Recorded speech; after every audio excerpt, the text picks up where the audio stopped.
Bạn có bao giờ rơi vào tình huống ngủ đủ 7 đến 8 tiếng, không thức khuya, không làm việc quá sức, nhưng sáng dậy vẫn thấy đầu nặng, người uể oải và não thì chậm như chưa hề được nghỉ ngơi? Từ lâu, chúng ta vẫn tin rằng chỉ cần ngủ đủ giờ là cơ thể sẽ khỏe lại, nhưng khoa học giấc ngủ hiện đại cho thấy mọi chuyện không đơn giản như vậy. Ngủ đủ thời gian không đồng nghĩa với ngủ đúng cách, và đây chính là lý do khiến rất nhiều người luôn mệt mỏi dù ngủ không thiếu.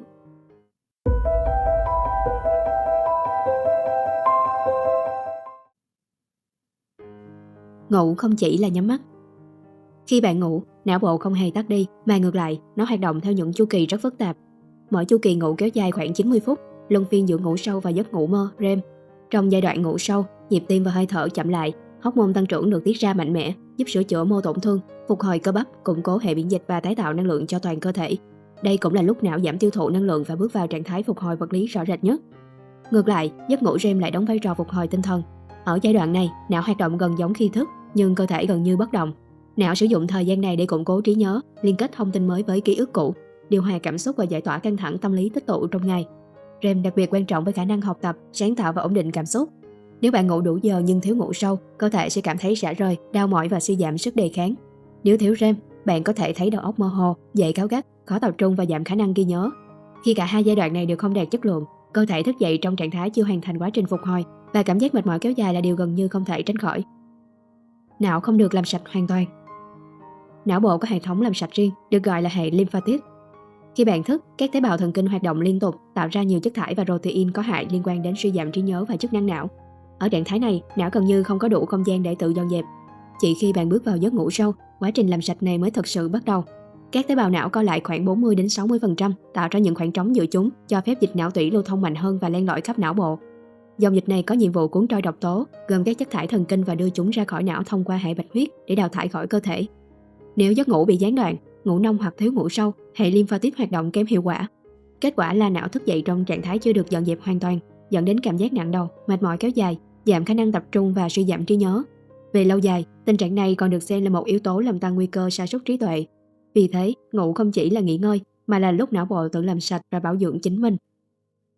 Nhịp sinh học bị lệch, con người hiện đại đang sống ngược sinh học.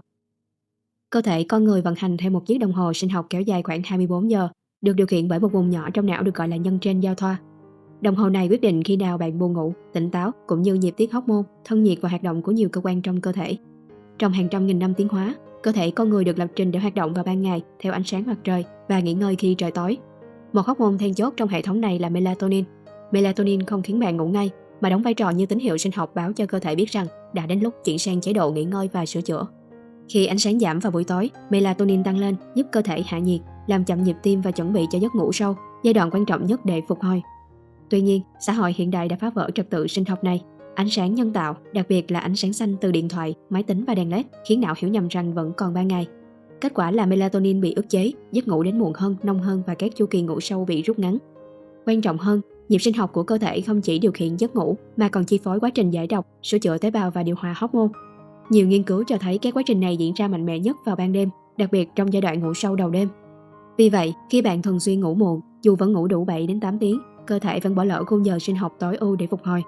Theo thời gian, việc sống ngược nhịp sinh học khiến chất lượng giấc ngủ giảm sút, năng lượng ban ngày thấp đi và cảm giác mệt mỏi kéo dài trở thành điều bình thường. Khi tình trạng lệch nhịp sinh học diễn ra lâu dài, hậu quả không chỉ dừng lại ở việc thiếu tỉnh táo. Khoa học đã chỉ ra mối liên hệ giữa nhịp sinh học rối loạn với suy giảm trí nhớ, rối loạn chuyển hóa, tăng cân, giảm miễn dịch và nguy cơ mắc các bệnh tim mạch, trầm cảm. Nói cách khác, con người hiện đại không chỉ ngủ ít hơn mà còn đang ngủ sai nhịp với chính sinh học mà cơ thể đã tiến hóa để vận hành. Giấc ngủ bị gián đoạn mà bạn không nhận ra. Nhiều người tin rằng mình ngủ liền mạch suốt đêm, nhưng thực tế não có thể thức dậy rất nhiều lần trong đêm mà bạn không hề nhớ. Những yếu tố như stress, tiếng ồn nhỏ, ánh sáng yếu, caffeine hay rượu đều có thể khiến giấc ngủ bị chia cắt. Mỗi lần tỉnh giấc chỉ vài giây cũng đủ để phá vỡ chu kỳ ngủ và làm giảm thời gian ngủ sâu. Đó là lý do vì sao có người ngủ 8 tiếng vẫn mệt, trong khi người khác ngủ ít hơn nhưng lại cảm thấy tỉnh táo hơn.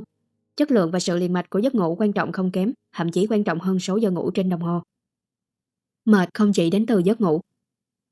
Một sự thật ít được nhắc đến là mệt mỏi không chỉ bắt nguồn từ việc ngủ ít. Cơ thể có thể rơi vào trạng thái kiệt sức ngay cả khi bạn ngủ đủ, nếu những hệ thống khác không được nuôi dưỡng đúng cách. Thiếu các vi chất quan trọng như sắt, magie, vitamin B12 hay vitamin D có thể làm giảm khả năng tạo năng lượng của tế bào, khiến bạn luôn cảm thấy mệt mỏi và thiếu sức sống. Bên cạnh đó, stress kéo dài khiến cơ thể liên tục tiết cortisol, hormone căng thẳng, làm rối loạn nhịp sinh học, ức chế giấc ngủ sâu và cản trở quá trình phục hồi vào ban đêm. Ngoài ra, khoa học hiện đại còn chỉ ra vai trò của tình trạng viêm mãn tính mức thấp, một dạng viêm âm thầm, không gây đau rõ rệt nhưng tiêu tốn rất nhiều năng lượng của cơ thể. Khi hệ miễn dịch phải hoạt động liên tục để đối phó với viêm, bạn sẽ cảm thấy mệt mỏi kéo dài dù không làm việc nặng.